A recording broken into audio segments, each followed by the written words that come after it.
جی، اعوذ باللہ من الشیطان الرجیم، بسم اللہ الرحمن الرحیم۔ سورۃ الفجر مکیہ، بسم اللہ الرحمن الرحیم۔ والفجر، قسم ہے اس صبح کی، ولیال عشر، اور ان مقدس 10 راتوں کی۔ لیالی لیلۃ کی جمع ہے، اور عشر اس کی صفت ہے یہاں پہ۔ قسم ہے فجر کی، فجر کے وقت کی، اور یعنی صبح کے وقت کی، اور قسم ہے ان 10 راتوں کی۔ والشفع والوتر، شفع جفت کو کہتے ہیں، اور والوتر طاق کو کہتے ہیں۔ قسم ہے جفت کی اور طاق راتوں کی۔ یہ جو لفظی معنی تھا وہ اس کا بنتا ہے جفت کی اور طاق کی، لیکن یہ ایک لفظ بریکٹ میں جو پیر صاحب نے دیا ہے اس سے انہوں نے اس کا معنی سمجھا دیا کہ اس سے مراد طاق راتیں ہیں۔ اس کی تفسیر میں دیکھتے ہیں، فرماتے ہیں کہ دعوت اسلام سے مکہ کے مشرکانہ ماحول میں ایک ہلچل پیدا ہو گئی۔ حضور سرور عالم صلی اللہ تعالی علیہ وآلہ وسلم کی دعوت اس وقت 2 چیزوں تک محدود تھی۔ حضور 2 چیزوں کی دعوت دے رہے تھے، اللہ تعالیٰ کی توحید اور روز جزا پر ایمان۔ وہ لوگ وقوع قیامت پر طرح طرح کے اعتراض کیا کرتے اور اسے محال اور خلاف عقل گمان کرتے، محال جو نہ ہو سکے کبھی۔ ان کے شکوک کے ازالہ کے لیے، ان کے شک دور کرنے کے لیے، دیگر متعدد مقامات کی طرح، بہت سے مقامات کی طرح اس صورت کا آغاز بھی 5 قسمیں کھا کر فرمایا جا رہا ہے۔ ایسی 5 چیزوں کی قسمیں کھائی ہیں کہ انسان اگر ان میں غور و تدبر کرے تو قیامت کے بارے میں اس کے تمام شکوک و شبہات دور ہو جائیں گے، اور وہ اس قیامت کو وقوع کو، واقع ہونے کو ممکن بلکہ حکمت معلوم ہونے لگے گا۔ یعنی مسلمان اگر ان میں غور و فکر کرے گا تو اسے ایک تو یہ لگے گا کہ قیامت ضرور واقع ہو سکتی ہے، واقع ہونا ممکن ہے، اور بلکہ یہ سمجھے گا کہ قیامت واقع ہونی چاہیے، اس میں اللہ تعالیٰ کی حکمتیں ہیں قیامت قائم کرنے میں۔ فرمایا قسم ہے فجر کی۔ فجر کے بارے میں متعدد اقوال ہیں کہ کون سی فجر مراد ہے، لیکن اولا یہی ہے، زیادہ صحیح معنی یہ ہے کہ اسے کسی فجر کے ساتھ خاص نہ کیا جائے، بلکہ ہر صبح مراد ہو۔ جو طلوع ہوتی ہے تو رات کی تاریکی چھٹ جاتی ہے، ہر طرف روشنی پھیل جاتی ہے، پرند چرند انسان جو آرام و سکون سے اپنی اپنی اقامت گاہیں، ٹھہرنے کی جگہ، اپنے اپنے گھروں میں رات بسر کر رہے ہوتے ہیں، اب اپنے اپنے معمولات اور فرائض کو انجام دینے میں مصروف ہو جاتے ہیں۔ پھر فرمایا قسم ہے 10 راتوں کی جو بڑی شان والی ہے۔ تنکیر تفخیم شان کے لیے ہے۔ یہاں پہ فرمایا لیال عشر، یہ دونوں نکرہ ہیں، ان پر الف لام نہیں ہے، تو نکرہ پر جو تنوین آتی ہے یہ مختلف معنی کے لیے آتی ہے، یہاں پر یہ عظمت اور شان بیان کرنے کے لیے آئی ہے، اس کو کہتے ہیں تنوین تعظیم، عظمت و شان کے لیے آئی ہے۔ اس سے مراد کون سی راتیں ہیں؟ ذی الحجہ کی پہلی راتیں، اور رمضان کی آخری 10 راتیں، محرم کی پہلی 10 راتیں، یا تو مراد ہے ذوالحج کی پہلی 10 راتیں، یا رمضان کی آخری 10 راتیں، یا محرم الحرام کی 10 راتیں۔ علماء سے یہ اس آیت کے بارے میں 3 قول منقول ہے کہ ان 10 آیتوں سے 10 راتوں سے مراد کون سی راتیں ہو سکتی ہیں۔ اس کا مطلب یہ ہوا کہ یہ جو راتیں ہیں نا، یہ پورے سال کی راتوں میں سب سے زیادہ فضیلت والی راتیں ہیں، اس لیے اللہ تبارک و تعالیٰ خود ان کی قسم ذکر فرما رہا ہے۔ اس کے بعد فرمایا قسم ہے شفع کی، اور قسم ہے وطر کی، جفت کی اور طاق کی۔ اس کے مصداق کے بارے میں متعدد اقوال ہے۔ مصداق مطلب کہ یہ لفظ اس سے جو اس کا جو معنی ہے اس کے بارے میں متعدد بہت سارے اقوال ہے کہ اس کا معنی کیا ہے۔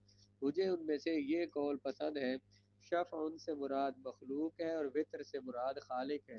اللہ تعالیٰ واحد ہے تو وہ وطر ہے، اور مخلوق جو جوڑا جوڑا ہوتی ہے، اس وجہ سے شفع سے مراد مخلوق ہے۔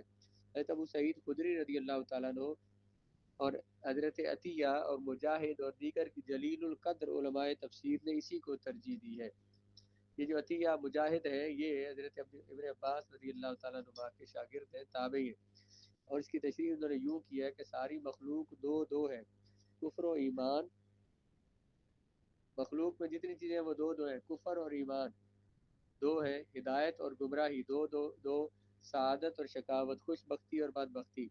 لیل و نہار، دن اور رات، زمین و آسمان، بحر و بر، سمندر و خشکی، شمس و قمر، سورج چاند، جن اور انسان، مذکر و مؤنث، زندگی اور موت، عزت اور ذلت، علم اور جہالت وغیرہ وغیرہ، ہر چیز اللہ تعالیٰ نے جو دو ضدیں پیدا کی ہیں وہ دو دو ہیں، لیکن اللہ تعالیٰ اپنی تمام شانوں اور صفات میں یکتا ہے۔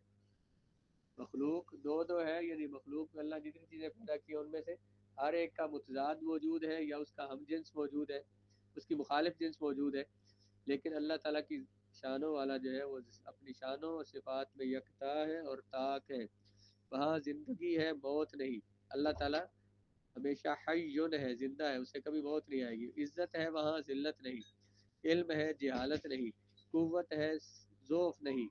اس کی ذات بھی یکتا ہے، اس کی صفات بھی یکتا ہے، لیکن ہم علم عالم بھی ہیں کچھ اور کچھ جاہل بھی ہیں انسانوں میں، عزت والے بھی ہیں، ذلیل بھی ہیں، کوئی زندہ ہے کوئی فوت ہو گیا، لیکن وہاں ایک ہی اللہ تعالیٰ کے یہاں ایک ہی صفت ہے، زندگی ہے، موت نہیں، عزت ہے، ذلت نہیں، علم ہے، جہالت نہیں۔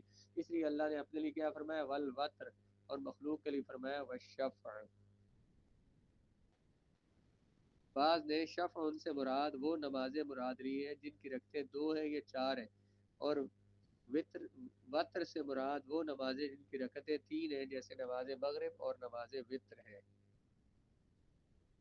واللیل اذا یسر، یہ یسر کے نیچے را کے نیچے زیر ہے، اصل میں تھا واللیل اذا یسری، تو یہ جو یا ہے نا، سرا یسری کی یہ جو یا یہ حذف ہے، اور یہ جو را پہ کسرہ ہے یہ اس بات پہ دلالت کر رہا ہے کہ یہاں سے یا حذف ہے۔ حاشیے میں لکھا ہے اشارہ میں، یسر اذا سارا و ذہبا، جب رات رخصت ہونے لگتی ہے اور صبح کے طلوع کا وقت قریب آ جاتا ہے تو اس وقت بولتے ہیں کہ رات گزرنے لگی ہے۔ ان تمام قسموں کا جواب، قسمیں کتنی ہو گئی ہیں؟ 5، الفجر اور ولیال عشر 2، والشفع 3، والوتر 4، اور واللیل لِإِذَا یسر، یہ 5 قسمیں ہیں۔ ان تمام قسموں کا جواب قسم کیا ہے؟ لَتُبْعَثُنَّ، ان 5 چیزوں کی قسم کہا کہ فرمایا تم ضرور بے ضرور اٹھائے جاؤ گے، زندہ کیے جاؤ گے مرنے کے بعد۔ یہ ساری چیزیں جس نظم و نسق اور باقاعدگی کے ساتھ رونما ہوتی رہتی ہیں، تو یہ اس بات کی گواہی دے رہی ہے کہ یہ اندھی بحری فطرت کی کارستانی نہیں ہے۔ یہ جو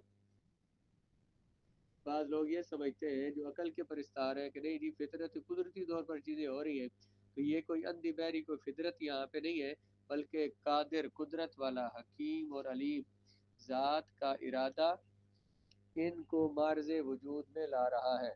ہر صبح ہوتی ہے، ہر صبح ہر کوئی اٹھتا ہے، اور شام بھی ہوتی ہے، رات کا اندھیرا بھی ہر کوئی دیکھتا ہے، لیکن جو ذات اتنے پتہ نہیں کب سے یہ سب کچھ کر رہی ہے اور باقاعدگی سے ہر چیز اپنے وقت پہ آ رہی ہے، اور نہ کوئی ٹوٹ رہا ہے نہ کچھ، تو آسمان ہے، زمین ہے، اتنے بڑے بڑے پہاڑ قائم کیے ہیں، تو جب وہ ہستی جو ان تمام چیزوں کو معرض وجود میں لا رہا ہے، جس کی قدرت کا یہ عالم ہے کہ اس کے لیے، جس کی قدرت کا یہ عالم ہو، اس کے لیے انسان کو دوبارہ پیدا کرنا قطعاً مشکل نہیں ہے، یقیناً مشکل نہیں ہے۔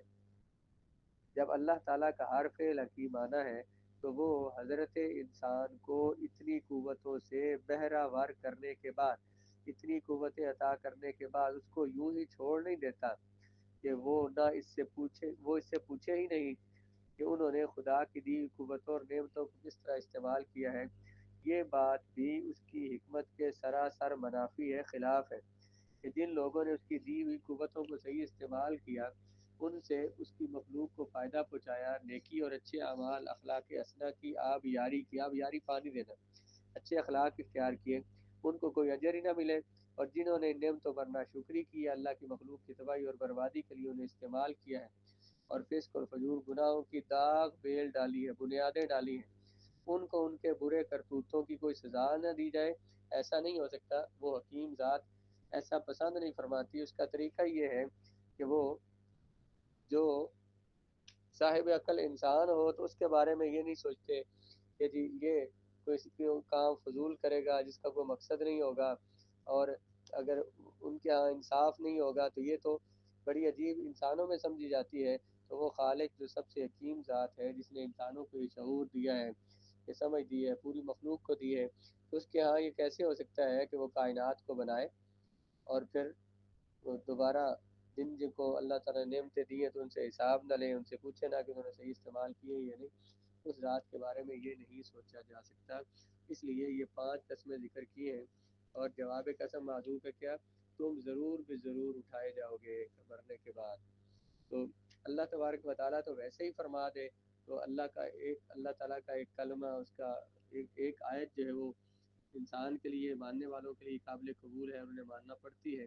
اللہ تعالیٰ نے اتنی عظیم ہستی ہو کر، اتنی عظیم ذات نے 5 قسمیں ذکر کر کے اور کئی جگہ قسمیں ذکر کر کے فرمایا کہ قیامت قائم ہوگی، تو پھر دنیا کو، مخلوق کو ماننا پڑے گا. جو اللہ تعالیٰ نے فرمایا ہے تو ویسا ہی ہوگا.